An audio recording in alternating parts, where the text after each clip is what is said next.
kenë me domosdoshmëri gratë shtatzana në dietën e tyre ushqimore për gjatë 9 muajve. Ne po i themi pak nga pak këtu në emisionin në shtëpinë tonë, jemi në kuzhinë së bashku me dietologen Anila Kalleshi, e cila po flet edhe nga eksperjenca e saj, por edhe nga ana profesionale për sa i përket recetave dhe çfarë duhet kenë parasysh gratë shtatzana gjatë shtatzanisë së tyre. Deri tani kemi zbuluar që duhet një sasi e madhe e hekurit, duhet sasi e kalciumit dhe hekurin e marrë nëpërmjet spinaqit, acidi folik, kalciumi nëpërmjet djathtë të qizës, edhe jodi. Dhe jodi është shumë e rëndësishëm për të konsumuar. Shumë mirë. Smoothie e kemi gati, një tjetër mënyrë që ne realizuam, pra që marrim edhe kalcium, marrim edhe vlerat e frutave, mund të jetë me fruta pylli kjo recet. Ne kemi përdorur më popullore lule shtrydha. Çfarë do lloj fruti që të jetë në shtëpi, patjetër që Le të qëndrojnë pak copa, nuk na bën dëm, se smoothie është, se e di që për copat e ke. Ja tek është. Është shumë e mirë. Në fund fare kemi marrë probiotik shumë mirë që përmban kosti, por kemi marrë kalciumin që përmban kosti, gjithashtu edhe vitamina, se kemi edhe pak qumë. Vitamina që janë brenda, që vitamina C, që dhe vitamina tjera dhe antioksidantët pafund që ne marrim, i japim një mirëqenie shumë të mirë shëndetit të një nane. Edhe të ngop jo, zëvendëson. Tani unë çoj që atje pastroj dhe laj. Nisim nga dreka. Nisim se nuk u laj unë. Nuk na duhet tani për momentin. Okej, si doni. Tani, shoh që ke vendosur thjerëzat. Thjerëzat që mund të jenë ndoshta fasule, në familja e legumeve. Duhet i përdoren legumet, bizelet. Përpara se të kalojmë tek thjerëzat, dua të vë pikën mbi ndoshta tek vaktet ndërmjetme. Kemi vaktin e paradites, i cili është një vakt shumë i rëndësishëm.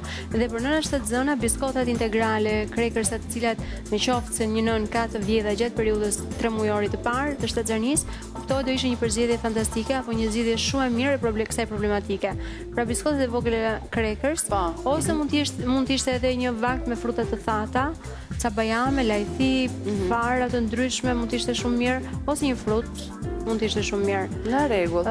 Kur bëhet fjalë për vaktin e drekës, është vakti kryesor i ditës, një vakt i cili duhet marrim ndoshta pjesën më të mirë të kalorive, por dhe një vakt i cili do na japi vlerën më të mirë ushqimore. Kështu që duhet jemi shumë të kujdesshëm në momentin e konsumimit të kësaj. Është shumë e rëndësishme që mos të përzihen faktikisht karbohidratet me proteinat, kështu që duhet jemi të kujdesshëm në mënyrën kur ne i konsumojmë. Është shumë e mirë që proteinat të jenë të shoqëruara me perime dhe karbohidratet po me perime, të ndara veç e veç, varet nga vakti që ne i konsumojmë. Nëse do konsumojmë proteina në drek, vendosim të konsumojmë proteina në drek, do konsumojmë në darkë karbohidrate së bashku me perime dhe anasjelta. Dhe ajo çfarë është më e rëndësishme është që në vaktin e drekës ne nuk duhet të përzihem fruta. Shumë shpesh kemi dëgjuar që pas një vakti të kryesor konsumohet edhe fruti. Është i gabuar sepse për të konsumuar ndoshta proteinat kur futen në organizëm, treten në stomak, në lësaj të lëngjeve gastrite, ndërsa në rastin e frutave ne kemi një kohë tjetër tretje, kështu që përzierja e këtyre dy kohëve të tretjes nuk bën një tretje të mirë të ushqimit, gjëse si tek nëna ndoshta gjendjen e të vjedhit, të fiktit, të lodhjes, të këputjes, gjëra sepse nuk kemi një tretje të mirë të ushqimeve të ndërmjetme që ne kemi marrë. Kështu që është shumë e rëndësishme që mos të konsumohen frutat menjëherë pas vaktit të kryesor të ditës. Thjerza. Kam përgjigjur thjerzat pasi një nën ka shumë nevojë për vitaminat B komplekse. Dhe kuptohet tek thjerzat, tek mëlçitë e shpëndve, mund t'i gjen shumë mirë tek mishrat, mund t'i gjen shumë mirë, por thjerzat janë një burim proteinash bimore shumë të mira. Kemi pafund vitamina, sidomos vitaminat B komplekse, dhe gjithashtu është një ushqim që na jep energji mjaftueshme. Si do t'i gatuajmë thjerzat? Preferoj me lëngun e mishit. Me lëngun e mishit. Kemi. Hedhim lëngun e mishit apo të hedh thjerzat në fillim? Po, lëngun e mishit. Hedhim, do bëjmë shumë pak, sigurisht që koha e thjerzave, e fasuleve është pak kohë më e gjatë në zgjerrje, në gatim, megjithatë zonjat e kanë edhe vetë parasysh një supë thjesht me thjerza. Tani më thua, gjithmonë më komandoni se sa duhet hedh.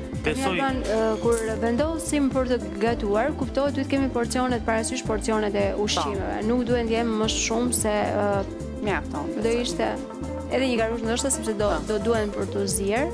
Ja dhe një. Okej, shumë mirë. Rregulloj me një herë apo nëse. Pra ai është lëngu i mishit. Së bashku me zardavate, kemi bërë një brodo. Shumë mirë. Dhe hedhim. Do kohë hedhim tani thjerzat. Thjerzat. Hedhim pak krip, ndoshta pak vaj ulliri. Pak krip, pak vaj ulliri. Pak krip dhe vaj ulliri, në rregull. Atëherë. Sa krip? Duhet kënë kujdes gazta zëna me kripën? Duhet kemi parasysh që një person i rritur, një person adult, nuk ka më shumë se 5 deri në 6 gram, më shumë nevojë për 5 deri në 6 gram krip. Kuptohet, kjo 5 deri në 6 gram është ndarë në të gjitha vaktet. Dhe duhet kemi parasysh që ne edhe me konsumimin e bukës ne marrim krip, edhe me konsumimin e djathit ne marrim shumë krip. Pra s'është e thënë që merr krip vetëm kur ha kripën. Kështu që duhet jemi të kujdesshëm, sazia e kripës duhet jetë jo shumë e madhe, duhet jetë shumë e kujdesshme biles, sepse e thash dhe më tepër që më përpara që gratë zëna kanë tendencën për të pasur ritension hidrik dhe mbajtje të lëngjeve në trup. Gjë që e vështirëson punën e këtyre grave, kështu që është shumë e rëndësishme është jemi të kujdesshëm me kripës. Pak përbërës për mban kjo lloj supe. Edhe tek vaji ullirit preferohen vajrat me origjinë bimore dhe jo vajrat me origjinë shtazore në ushqimet e grave shtatzëna. Kështu që nëse nuk do të ishte vaji ullirit, mund të ishte edhe vaji i misrit, mund të ishte vaji i farave të lindit apo i farave të ndryshme në konsumim, por preferoj në ushqim vajin e ullirit, i cili ka veti fantastike, antioksidant pafund, acide yndyrore omega 3 shumë të mira dhe i reziston edhe në gatim temperaturës së lartë. Ta doja të këngën unë tani. Trazojmë, trazojmë. Një supë shumë e thjeshtë, me pak përbërës, zakonisht thjeshtë kemi mësuar që ti kemi edhe me pak patate, me domate. Po që merr vlera shumë të mira. Pra, qëndrojmë tek supa e thjeshtë, që mund ta bëj secili me lëngun e mishit, me pak vaj ulliri, i lëm të ziejmë, të lëshojnë edhe të vetën thjerëzat, mund t'i kalojmë në blender për t'i bërë kremoze, mund t'i lëm edhe ashtu për të shijuar edhe kokra, por kjo duhet zier shumë. Kështu që ne vazhdojmë ndërkohë bëjmë një tjetër recet që Albani mezi pret ta bëjmë. Çfarë do bëjmë? Se shoh që edhe peshku është shumë i rëndësishëm. Është shumë i rëndësishëm për gratë shtatzëna. Dhe perimet jeshile e kanë pafund se acid folik dhe hekurin që ne kërkojmë që ta marrim. Spinaqi, sallata jeshile në këtë rast. Kemi përzgjedhur peshkun, kuptohet peshku është një ushqim i mrekullueshëm, por gratë shtatzëna duhet jenë të kujdesshëm. Janë e vetmja kategori të cilat janë të prekura ndoshta tek helmimet dhe toksikimet e ndryshme. Kuptohet burimi i marrjes së peshkut duhet jetë shumë i saktë, shumë i mirë. Sigurisht i kërpudhave, se shoh që kemi edhe kërpudha në kuzhinë. Po, i kemi parasysh. Nëse na duan sepse i kemi freskëta. Zona janë të predispozuar për të toksikuara. Për të toksikuar, duke pasur një sistem imunitar të dobët, jemi të predispozuar që të krijojmë një ambient shumë të pastër, shumë sigurt dhe shumë të saktë për një nën shtatzën. Kështu që duhet jemi të kujdesshëm në burimin e peshkut. Unë do preferoja në fakt në këtë rast do preferoja që të ishte salmoni ndoshta për acidet yndyrore që përmban. Gjithashtu edhe peshku që ju keni përgjedhur është vërtet shumë e mirë, po kështu pra kemi marrë merlucin, ato që mund të kenë mundësi ta blejnë të gjithë. Sepse me konsumimin e peshkut, zhvillimi i tubit neural tek fëmia është patjetër shumë i saktë. Ju më tha ta bëjmë në avull. Në avull. Po unë kam vendosur enën e avullit, po shkoj ta bëj. Ushqimet e skuqura, sepse ushqimet e skuqura përtitin shumë yndyrë, prandaj e vendosim në avull. Po shkoj tek avulli. Okej, makineria e avullit po nxjerr avull, kështu që mund ta vendosësh tek avulli. Ndërkohë mund të vinim edhe zarzavatet, por zarzavatet do të kujdeset Albani. Po sigurisht, po marrojmë peshku një herë sepse peshku është vërtet shumë i rëndësishëm dhe shikojmë në fund pastaj se si bëhet. Në avull përgjithsisht gatuhet mirë, gatuhet shëndetshëm, kështu që besoj që të gjithë duhet ta kenë parasysh këtë që është më mirë peshku kur e bën në avull se sa kur e skuq. Patjetër, nuk humbet vlerat ushqimore, kështu që jemi në rregull. Dua të vë theksin edhe tek gratë shtatzënj një problematikë shumë të madhe kanë shtimin në peshë. Ato janë shumë të prekupuara gjatë gjithë shtatzënisë për të marrë peshë. Ka disa që fillojnë abuzojnë dhe me idenë që janë shtatzën e justifikojnë veten duke marrë shumë kilogram. Shiko, me thënë të drejtën edhe unë jam vajzë dhe mendoj që dhe i kam shumë zili shtatzana, se them që nuk do mbaj dietë kur t'jem shtatzan, do ha çfarë të dua, se më pas shtatzanis do filloj të merrem dhe të kujdesem me trupin. Dhe na ndodh shpesh ta themi në fakt dhe nuk vëm kufi. Duhet kemi parasysh në fakt që indeksi i masës trupore është shumë i rëndësishëm për të gjitha gratë shtatzëna dhe që në momentin e parë që këshillohen me mjekun, ginekolog apo obstetër që i ndjek, do thoja që gjëja e parë që bëhen matje e parametrave të këtyre zonjave për të parë ecurinë e zhvillimit të fëmijës. Shumë nëna të cilat vendosen të marrin dieta të tmerrshme, ndoshta edhe ekstreme, duhet janë shumë të kujdesshme pasi zhvillimi i fëmijës do jetë shumë i vështirë. Gjë që do sjellë pasoja fatale ndoshta edhe në fetusin. Ndërsa kur bëhet fjalë për të marrë më shumë apo më pak, mund të i referohesha treguesit të masës trupore, treguesit BMI, i cili llogaritet si raport i gjatësisë përmi peshën në katror. Tek nëna 7 zëna kuptohet nuk janë femra që merren me shumë aktivitet fizik, që kanë masë muskulare të madhe, kështu që ky koeficient funksionon tek ta gra. Dhe në rastin kur janë 9-18, ky koeficient është 9-18, ne kemi gra nën peshë, natyrisht edhe me sy të lirë ne arrim të kuptojmë nëse një person është nën peshë, mbi peshë, normal apo obez. Dhe këto gra 7 zëna duhet të kenë shumë kujdes për të rritur sasinë e kalorive, për të mos ju referuar më ndoshta ushqimeve të pakta që do kanë marrë, sepse në përgjithësi persona që kanë tendencë për të pasur peshë në normalen janë persona të cilët përdorin shumë kafeinë, persona që përdorin alkool, persona që konsumojnë dëllan, të cilat janë ekstremisht ndaluara në stacionim, po dhe persona të cilat i referohen dietave të tmerrshme për një arsye apo një arsye tjetër që ndoshta duhet të kenë një performancë fizike shumë të mirë, mund të jetë një prezantuese shumë e mirë, për shembull si Anjeza, dhe që kërkon të ketë forma trupore shumë të mira, shumë elegante në forma shumë të mira. Por në rastin e lindjes së një fëmie, kuptohet që duhet jemi larg këtyre dietave, pra duhet marrim të gjithë përbërësit e nevojshëm pa abuzuar me kaloritë e tepërta. Tani si do ta gatuajmë shoqërues? Duhet të shtojnë në peshë deri në 18 kg deri në fund të stacionisë. Deri në 18 kg. Personat që kanë peshë normale mund të shtojnë deri në 12 kg. Personat që janë mbi peshë, kuptohet, kanë tendencën më të madhe. Obez do thoja ndoshta, një person që është obez nuk duhet të shtojë më shumë se 6 kg, sepse nëna merr vetë nga pesha, fetusi merr dhe nga pesha trupore e nënës. Kështu që deri këtu të jemi të sigurt që duhet ta kemi patjetër këtë shtim peshe. Në rastin kur ne nuk kemi shtim, për shembull, në 3 muajt e parë, pesha duhet jetë në çdo javë duhet jetë një peshë rreth 300-400 gram që shtohet në çdo javë. Ndërsa në muajin e vazhdim, pra në fund të 3 mujorit të dytë ndoshta, duhet kemi një shtim peshe 700 deri në 800 gram. Gjë që duhet ta kemi patjetër, sepse këto nevojiten qoftë për peshën e embrionit, për lëngun amniotik që ndodhet në mitër, për mitrën, janë pesha e gjirit, janë ky shtim peshe është i justifikuar. Është normal. Pikërisht. Kështu që duhet jemi të kujdesshëm që kjo peshë duhet, nëse ne nuk shohim një rritje të peshës tonë trupore, duhet jemi të shqetësuar, të prekupuar që të konsumojmë ushqime të mira dhe të marrim një peshë. Okej. Me që jemi tek ushqimet. Në tiganin tjetër, do të bëjmë shoqëruesen e peshkut, do hedhim pak vaj ulliri. Duke kërkuar që të marrim acidin folik, gjithashtu vitaminë C për të rritur sistemin imunitar, pasi këto nëna janë të predispozuara për të pasur një ulje të sistemit imunitar, kam përgjedhur si shoqëruese të peshkut sallatën jeshile. E preferoj shumë sepse është e lehtë, ka shumë pak kalori. Po ç'i duam tiganin? Ta tregoj unë, sepse nuk do e skuqim. Thjesht do e mbajmë në avull. Do e kalojmë sallatën atë? Interesante, nuk e kisha parë ndonjëherë këtë. Hudhra kuptohet është antibiotiku më natyral dhe më i mrekullueshëm që ekziston. Kuptohet, nënat që kanë do e preferoj të shtypur atë hudhrën. E kam shtypur. E shtypja njeza. Okej, shumë mirë. Në mënyrë që vaji do e vërdallosësh nëpër vaj që të marrë aromën e hudhrës. Dhe do ishte shumë e mirë, domethënë, për nënat që do konsumoshë pasi rrit vlerat antibakteriale dhe rrit sistemin imunitar të nënës. Por duhet kemi parasysh që gratë zënat të cilat kanë tension të ulët, të jenë të kujdesshme në përdorimin e hudhrës, pasi mund të shkaktojë probleme duke u ngrahur. E vërtet shumë. Ndërkohë, përveç vaj ullirit që kemi hedhur aty edhe hudrës, sa po të filloj një peshku.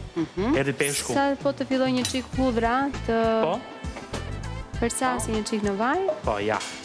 Ndërkohë marr dhe një pjatë, vendos peshku. Për pak sekunda besoj që ndodhe kjo gjë. Ko peshku është bërë në avull. Një kapsa po mund Alba? Patjetër. Peshku në avull dhe imagjino se sa shumë i kemi ruajtur vlerat. Edhe peshkun gjithashtu jam kujdesur unë ta ruaj. Po, nuk ka problem.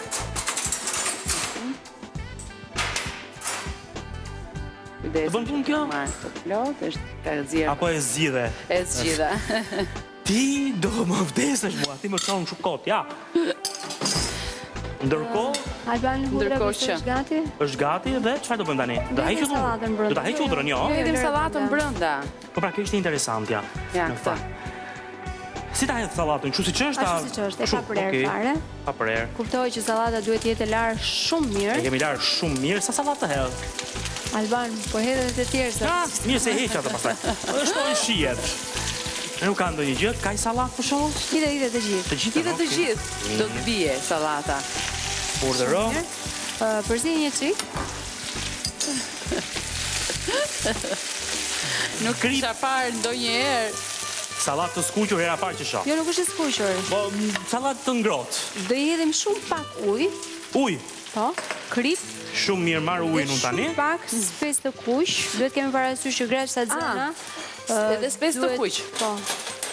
Duhet kemi parasysh që greshta zëna duhet jenë shumë të kujdesshme në konsumimin e gjërave pikante apo djegëse. Shumë pak, shumë pak. Bo. Okej. Edhe ka pakun sipër. Dhe ka pakun të talëm si në avull, Bëj o? gati edhe specin e kuq.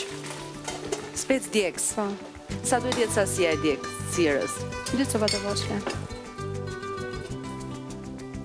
Edhe një copë tjetër. Okej. Shumë mirë. Këto thjerza si duken kështu nga paraqitja? Ja, si lëm dhe pak. I I lëm- hedhim pak i hedhim tjetër pak edhe Edhe pak spec. lëng. Po, mund të Mund të jetë në spec. Jahove. Shtërmëshit. Alban dhe- shumë pak, sepse po gatuajmë për një vreshtë të zënë. Po mirë, s'ka gjë. Tani lëng të hedh prapun? Po, hidhi dhe pak. Ja të kësht dhe lëngu. Një apo dy? Hidhi. Edhe një. Se po zi. Perfekt.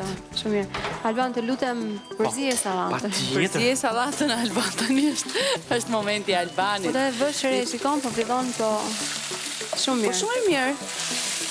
Që tani se kohë se duhet të artulloj. Bravo. Shumë Edhe se që kam përshtypjen për t'i shtuar edhe më shumë shije mund t'i shkonte edhe pak portokall, Alban. pak lëng limoni, pak... Ja I vë, vësh kapakun edhe 1 minutë, jo më shumë. edhe një minutë. 59, Dhe është gati. 58, Interesante. Dhe është gati. Okej, Edhe okej. shumë edhe më duket e euforike Anila për këtë recetë. Dhe shumë, unë nuk e kisha parë ndonjëherë me thënë të drejtën. Domthonë këtë lloj sallate nuk e kisha hasur më përpara, pse të njej, kështu që jam edhe kurioz ta provoj në fund, edhe pse s'jam shtatson.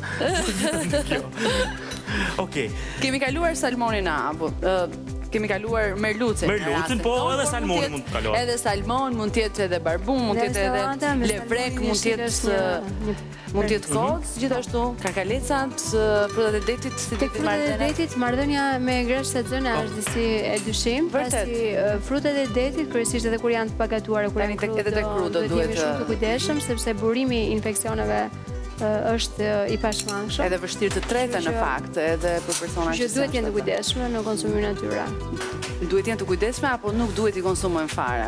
Jo, nuk është e thënë që nuk duhet i konsumojnë fare, nuk duhet të shmangin pothuajse të gjitha produktet që janë krudo, Krudo, si tek peshku edhe sallamrat edhe sallamra dhe produktet e procesuara patjetër që Duhet t'i evitojnë që të gjitha krudo. Gjatë 3 mujorit të dytë dhe 3 mujorit të tretë, ëmbëlsirat, brumrat e ndryshme të procesuara kryesisht, gjithashtu duhet kenë shumë kujdes në yndyrnat e ngopura, në marrjen e yndyrnave të ngopura të gjalpit, që duhen shmangur totalisht, por edhe ëmbëlsirat duhet jenë të kujdesshëm, mos marrin kalori boshe. Okej. Alban është gati. Sallata është bërë.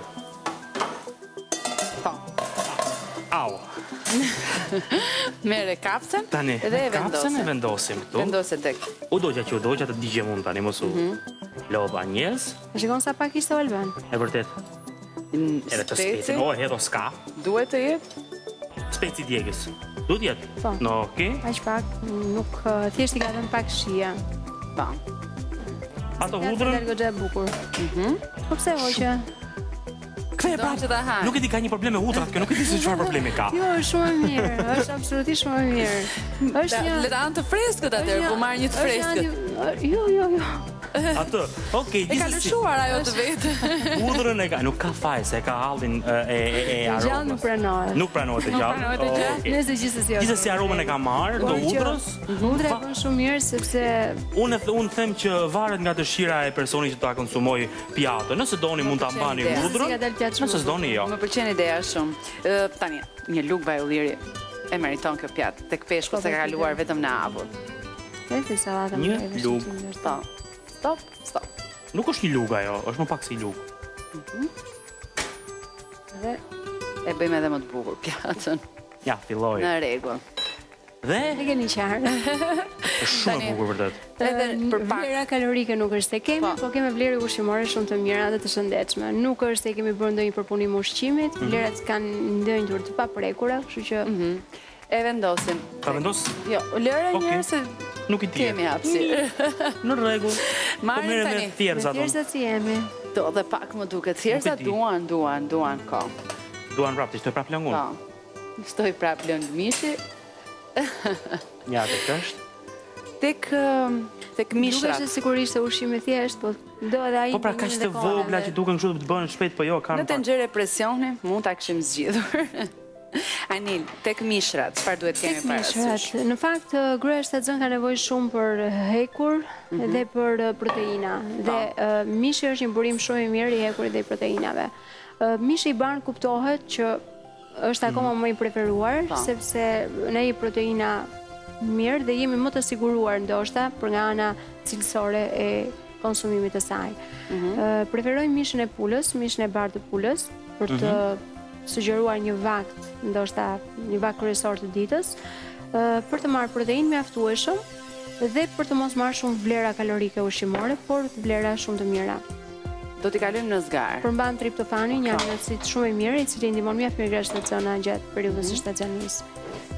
Fileton e pulës dhe mishra duhet i kenë çdo ditë të kombinuar, një ditë fileto pule, një ditë Unë do mish këshilloja fiçi, që një ditë peshk. peshku është shumë e rëndësishme që në fakt unë do preferoja 2 vakte të jenë proteinë nga mishi ose nga peshku. Do të thënë, qo vakti i darkës, qo vakti i drekës do ishte i shoqëruar me një proteinë. Shumë mirë. Do ishte shumë e mirë. Atëherë kemi lyer zgarën me pak fare vaj ulliri.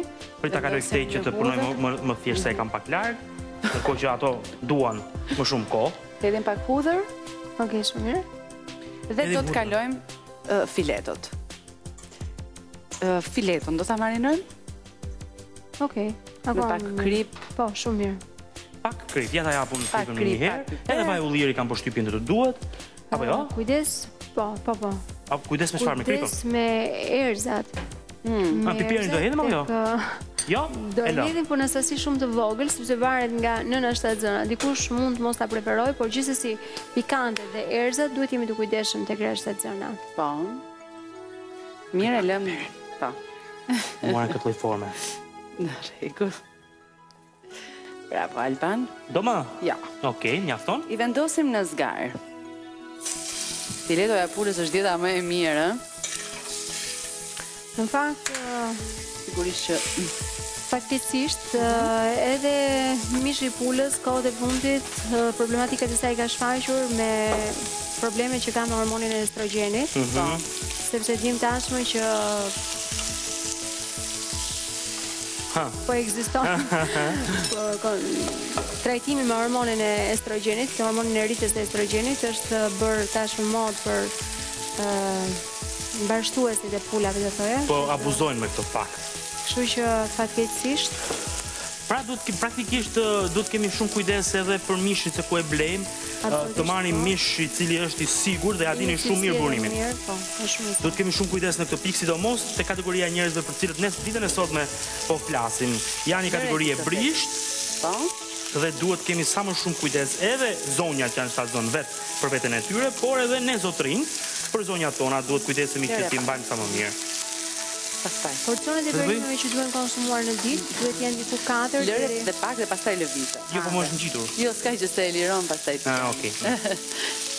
porcionet e perimeve Po? dhe të frutave që duhet konsumohen duhet jenë 4 deri në 7-8 fruta dhe perime, të gjitha së bashku. Tani shoh që më ke thënë të marr Ti ke marr Patlıxhanin, patlıxhanin, kungullin dhe një patate.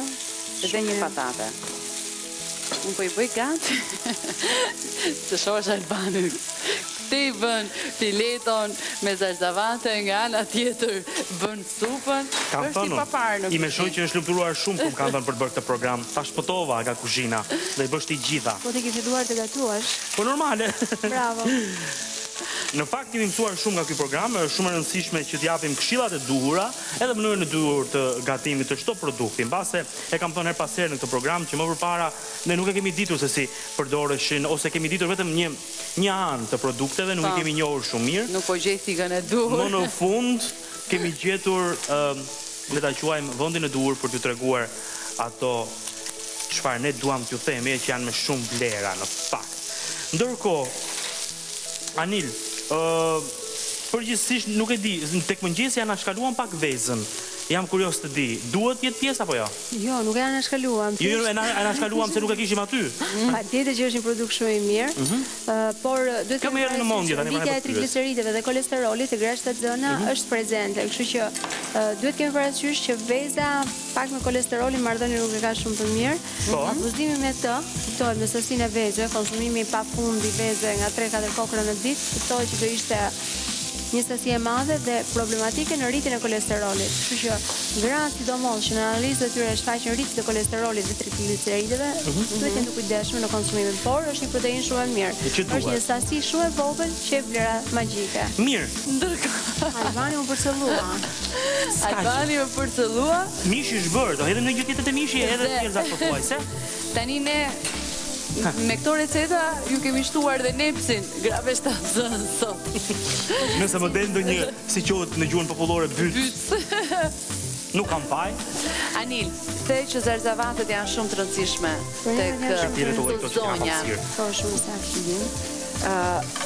Tani po bëjmë fileto pule, një pjatë me perime, që kemi përzgjedhur patlıxhanin dhe kungullin në këtë rast. Pse pikërisht këto të dyja? Thjesht i shkojnë mishit e pulës, marrin perime, nuk është se kemi marrë shtesa kalorike ndoshta. Për grashtat zëna kuptohet është një burim shumë i mirë, antioksidantësh, vitaminash dhe mineralesh, dhe një shtesë nuk është se kemi marrë shumë kalori. Keq? Po. Ndërkohë, skuq pak kungulli, se kungulli do shumë pak. Të kam betur edhe supa që do ta servirim, tasin e supës e ke këtu. Po. Dhe bëjmë vendosjen në pjatë. Në rregull. Janë vërtet shumë të këndshme këto receta, jo vetëm për grashtat zëna, po edhe për ne që nuk jemi fare. Shumë mirë. Tjerëzat po zihen, besoj janë bërë, ja edhe pak minuta, kemi vendosur patlıxhanin, kemi vendosur mishin e pulës, të male mua? Po. Okej, shumë mirë, ja. Kolegja e mirë mendon gjithmonë për kolegun, dhe kemi kungujt. Po. Ndërkohë mund ta servirim gjithashtu, besoj, edhe me pak vaj ulliri ekstra, me lëng limoni, me armoskat, flur. Po, mund të kombinohet, po me erëza të freskëta. Patjetër, por duhet kemi parasysh, majdanozi është një element shumë i mirë, ndoshta për të marrë një sasi hekuri, por duhet jemi të kujdesshëm në shijet e nënave të grave shtatzëna. Prandaj shoh që recetat janë të zgjedhura të thjeshta. Do me thënë, duhet kemi kujdes, sepse ato mund të kenë probleme ndoshta me marrjen e mendje me të vjellat ndoshta, të cilat shkaktohen kryesisht nga konsumimi i erëzave të tepërta, kështu që duhet jemi të kujdesshëm. Nëse ata i pranojnë këto erëza, patjetër që ne rrisim vlerat ushqimore të konsumimit dhe marrim vlerat të sakta. Por nëse nëna ka probleme me aromat e tyre, duhet jemi të kujdesshëm që t'i heqim. Kungulli u bë? Çfarë duhet të kenë parasysh? Bravo, Alban. Se do më kritikoj për ndonjë gjë. Çfarë duhet të kenë parasysh shtatzanat për sa i përket pjekjes, zierjes? Në fakt, kur bëhet fjalë për perimet, sa më të gjalla të jenë dhe sa më pak të gatuara të jenë, pra nuk ka problem. Të procesuara do jenë, aq më të mira janë. Ndërsa në rastin e ushqimeve krudo bëhet fjalë për kryesisht proteinat me origjinë shtazore, qoftë nga midja, nga peshku, duhet jenë të kujdesshëm që mos konsumojnë gjëra krudo, pasi janë të predispozuar për të krijuar toksikime të ndryshme. Edhe mishrat duhet jenë të gatuar shumë mirë, të kaluar në temperatura shumë të larta, nëse kanë mundësinë e ndonjë zhvillimit të ndonjë bakterie që do ngordhin. Ndërkohë edhe supa. Supa duket shumë e shijshme. Është, besom. Supë thjesht, me vaj ulliri, me lëng mishi, me thjerza, pak krip, pak piper, pak spec. Në fakt, specin e kuq mirë bëjmë që ta vendosim shpeshherë në gjedhra apo receta. Që realizojmë mirë, bëjmë mirë apo jo? Shumë mirë, absolutisht është shumë mirë. Ndryshon komplet pothuajse shijen. Ja të janë recetat tona. Besoj që këto janë drek, por mund të përdoren dhe në darkë. mund të përdoren nëse ne do bënim ndonjë pastë integrale ndoshta për drek. Këtë mund ta konsumojmë sepse ne këtu kemi pak a shumë proteina. Proteina të shoqëruara me perime. Kështu që nëse ne do konsumonim ndoshta pasta në drek me perime, kuptohet që proteinat do i konsumonim në darkë. Të ishin drekat ama për me që jemi tek pasta, a është opsioni mirë edhe për darkën? Pasta? Patjetër që është opsioni mirë, nuk ka absolutisht asnjë lloj problemi. Nëse gatuhet, por edhe tek pasta duhet jemi të kujdesshëm. Salcat janë ato të cilat i rrisin ndoshta vlerat kalorike dhe ndoshta e bëjnë të rëndë si ushqim për të konsumuar. Nëse ne preferojmë për shembull, këtu kemi një pastë që po të ishte integrale do ishte akoma më mirë, e kombinuar me brokolin dhe pomodorinit do ishte këtë ta ekzekutoj në moment, se edhe u lodhëm një për një që. E kombinuar me brokolin dhe pomodorinë, këtu keni vënë pak gjallë, po unë do preferoja vaj në ullirën gjithmonë dhe do ishte shumë e mirë. Është për gra shtatzëna Alban. Ma la kolegja mua, gjithsesi është shumë i shishëm pavarësisht shtatzani ose jo. Është shumë i mirë. Kështu që këto pasta do ishin shumë të mira. Unë do preferoj edhe një pastë tjetër që është vërtet shumë e mirë, pastën me guacamole. Me guacamole. E preferoj shumë, është me avokadon, me domaten, me kastravecin, me pak vaj ulliri, me një hudhër ose 2 thelpi hudhër dhe një kokër qep të kuqe dhe pak limon lajm. Ajo është shumë e mirë, është një pastë sapo zihen makaronat, i hidhet kjo salcë e ftohtë, i hidhet brenda dhe në fund ti ke marrë një salcë pa shtuar asnjë lloj produkti i cili shton vlerat kalorike, por kundrazi ke marrë një produkt të shëndetshëm, një produkt i pa kaluar në procese termike, pra është një produkt shumë i mirë dhe të jep vlera ushqimore fantastike. Kështu që do preferoja sa më salca të gatuara sa më thjesht, por që kanë vlera ushqimore. Mirë, unë them që ne të spostohemi të këndi tjetër, ku do të shtrojmë të gjithë përbërësit që duhet të jenë pjesë e dietës së grave shtatzan, ndërkohë që në fokus keni edhe recetat që sapo gatuam. Albani i mban, unë Marinën po nisemi përpara.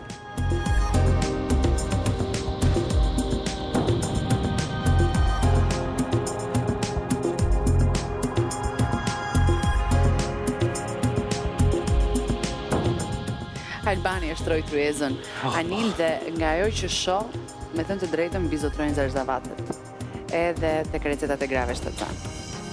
Unë e thash dhe më përpara, është shumë e rëndësishme që një grua shtatzan t'i referohet piramidës ushqimore, bazës së piramidës ushqimore, duke shmangur kuptohet pjesën lart të piramidës ushqimore, e cila përfshin yndyrnat e ngopura, përfshin ëmbëlsirat, përfshin ushqimet e procesuara, sallamrat, prosciutat, djathrat me krip shumë dhe me yndyrë shumë.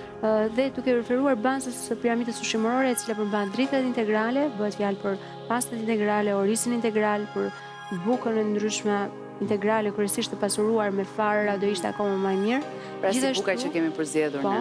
Ndërkohë që duhet të jetë prezent edhe makaronat, edhe orizi. Patjetër, 2 deri në 4 porcione dritra integrale duhet të jenë patjetër në dietën e një gruaje shtatzan.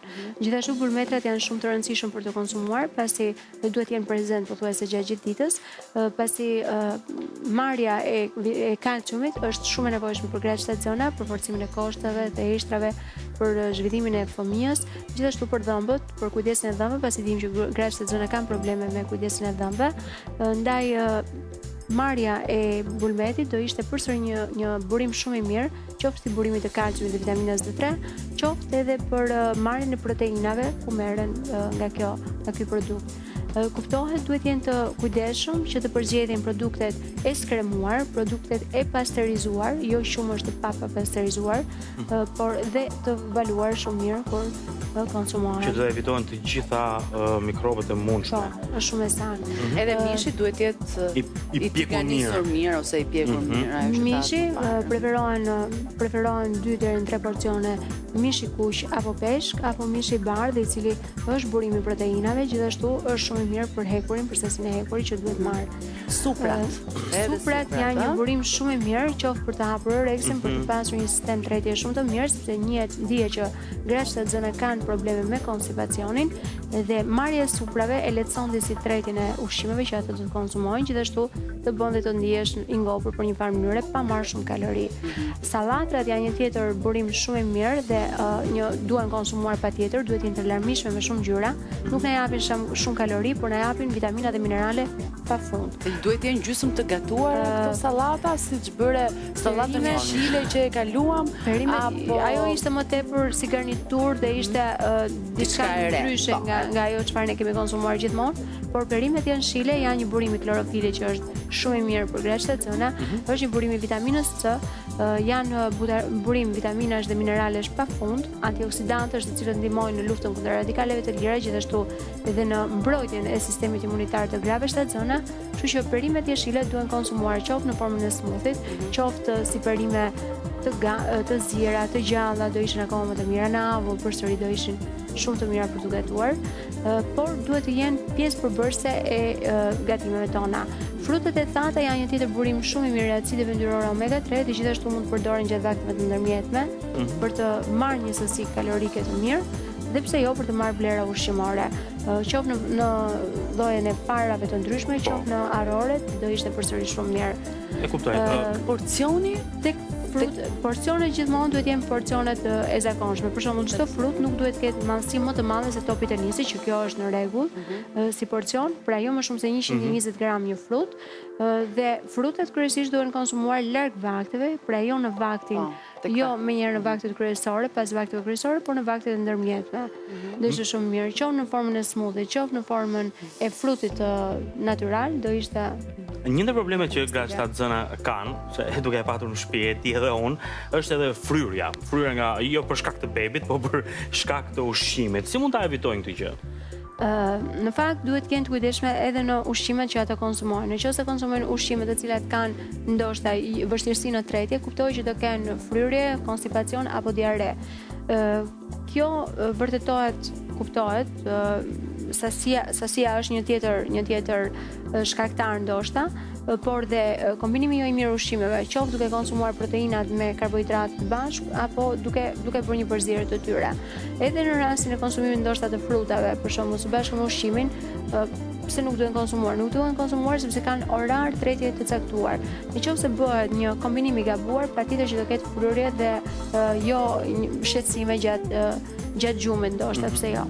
Shumë e rëndësishme është që gratë shtatzëna duhet jenë të kujdesshme me konsumimin e alkoolit. Alkooli është një ndër problematikat më të mëdha së bashku me e produkteve apo nuk duhet abuzuar me to. Alkooli, duhani dhe kafeina janë faktor vrasës, do thosha.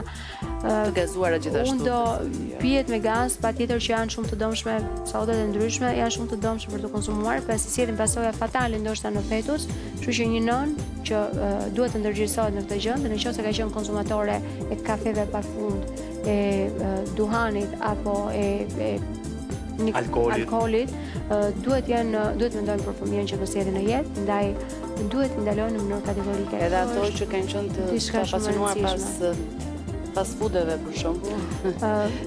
Patjetër ushqimet e procesuara janë ushqime shumë të dëmshme dhe për një njerëz të shëndetshëm, jo më për një grua e cila po sjell në jetë një foshnjë dhe sistemi imunitar i saj është i predispozuar për të prekur nga problematika në organizëm. Kjo është arsyeja pse këshillohen më tepër. Edhe pica për shembull vegetariane, se varet pica, ë?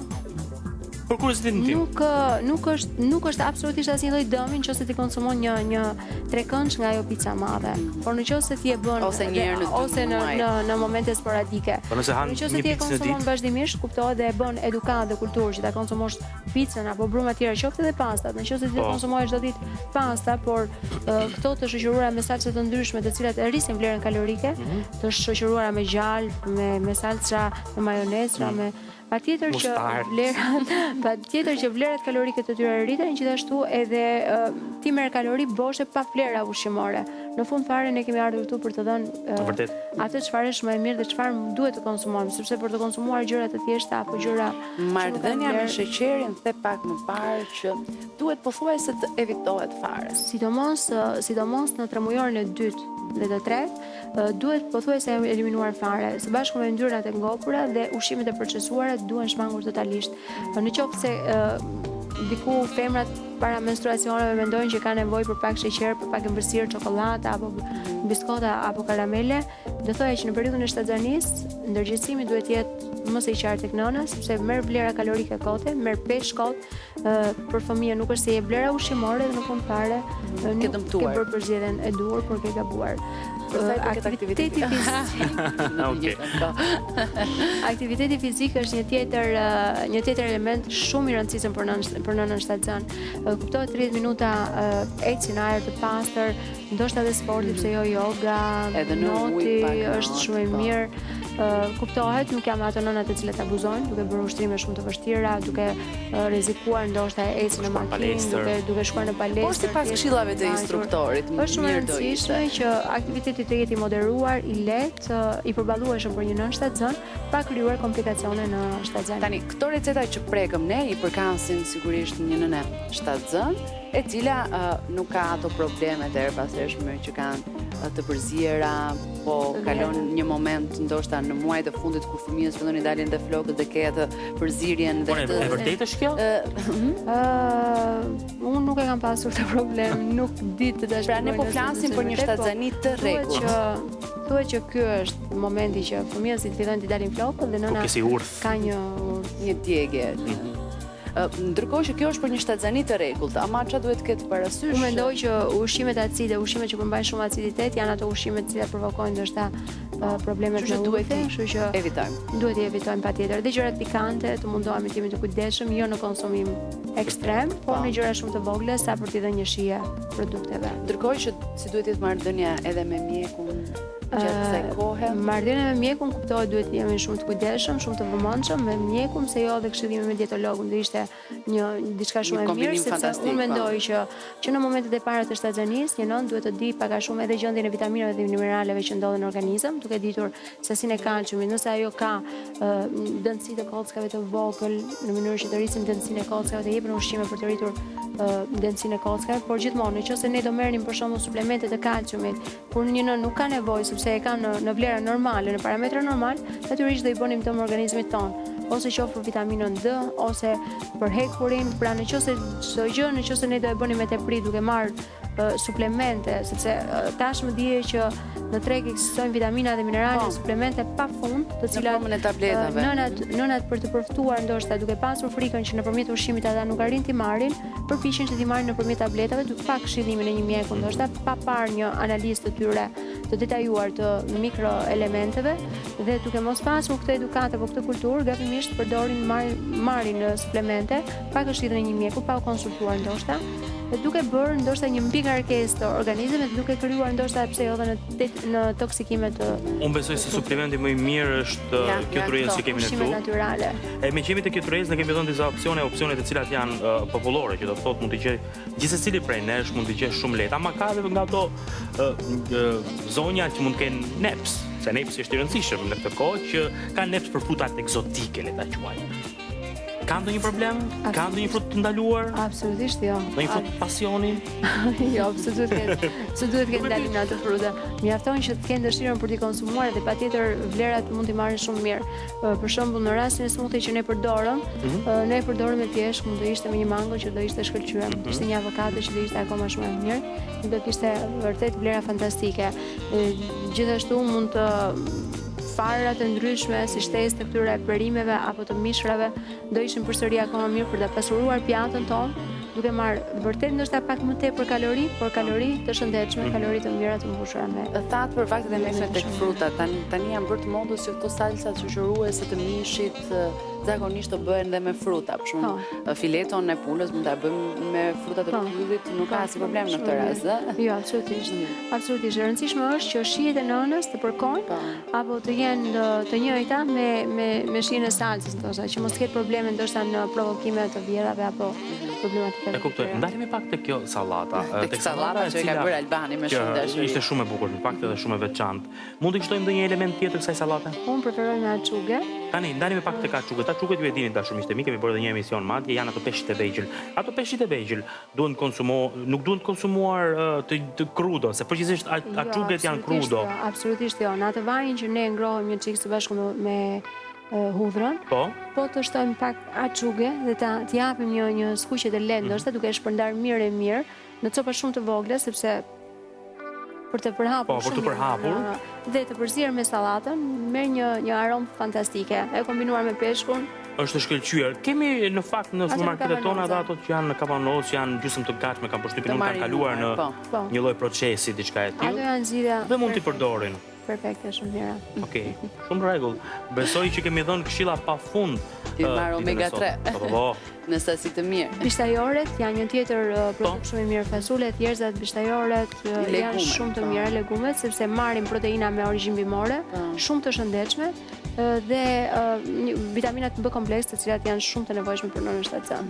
Tani për sa i përket trajtimit të jashtëm, bajame, sugjerohet edhe nga ana juaj për strijat. Absolutisht është e vërtetë që trajtimi me vajra të grave shtatzana kuptoj që është shumë i mirë, por jo gjithmonë funksionon.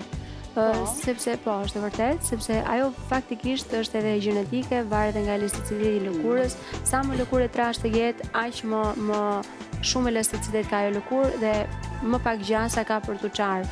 Gjithashtu, kuptoj që vaj ndihmon mjaft mirë në hidratim, ndihmon mjaft mirë për të pasur një lëkurë të butë, ndihmon mjaft mirë që të ushqehet shtresa e lëkurës e cila në hapje sipër mund të krijojë ato strijet e tmerrshme të grave shtatzana që e vuajnë shumë, por gjithsesi një ushqyerje e mirë dhe një mirëmbajtje e mirë lëkurës do arrijë në një rezultat shumë. Klyrja e flokëve, boj me amonjak, pa amonjak, dentisti, dhëmbët.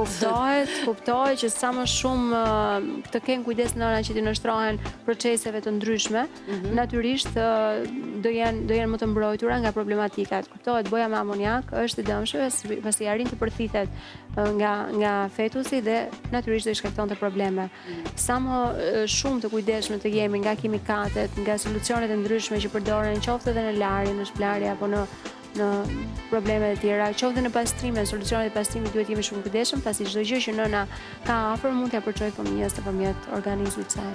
Okej. Faleminderit. Sigurisht po të ketë një jetë të shëndetshme me këto ushqime që ne i servirëm, sigurisht që fëmijës i përçon që në embrion vlera. Shumë e drejtë është. Faleminderit shumë Anil. Anila, faleminderit që ishe me ne sot, shpresoj të kemi sërish në kuzhinën tonë. Faleminderit. Mirë, shkëputemi për spotet publicitare e rikthehemi në shtëpi.